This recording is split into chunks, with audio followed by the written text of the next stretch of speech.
కోస్తాంధ్రలో వీటిని ఇప్పటికీ కళ్యాణం పూలు అనే పిలుస్తారు. చూడండి, ఈ పూలను మనము గుల్మోహర్ ఫ్లవర్స్ అంటాం కదా. నాకు తెలుగులో ఏమంటారో నాకు ఐడియా లేదు. కాకుంటే మీకు విషయం తెలుసా, ఈ పూలని మా పెద్దవాళ్ళు ఏమనేవారు తెలుసా? పెద్దవాళ్ళనే కాదు, మొత్తం మా దగ్గర ఆ, నా వైజాగ్లో అనమాట, అందరూ ఏమనేవాళ్ళు తెలుసా? మొత్తం చూడండి, పూలు ఇలా విరిగిపోతున్నాయి కదా. ఎంత ఎంత ఎక్కువగా ఎంత ఎక్కువగా ఈ పూలు పూస్తే ఆ సంవత్సరము అన్ని కళ్యాణాలు జరుగుతాయి అని చెప్పి మా దగ్గర అయితే ఈ పూలని కళ్యాణం పూలు, కళ్యాణం చెట్టు అని పిలిచేవాళ్ళు అనమాట.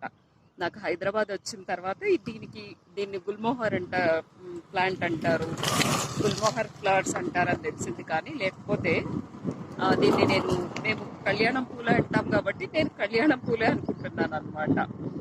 చూడండి ఎంత మంచిగా విరగబూస్తున్నాయో, బ్యూటిఫుల్ కదా.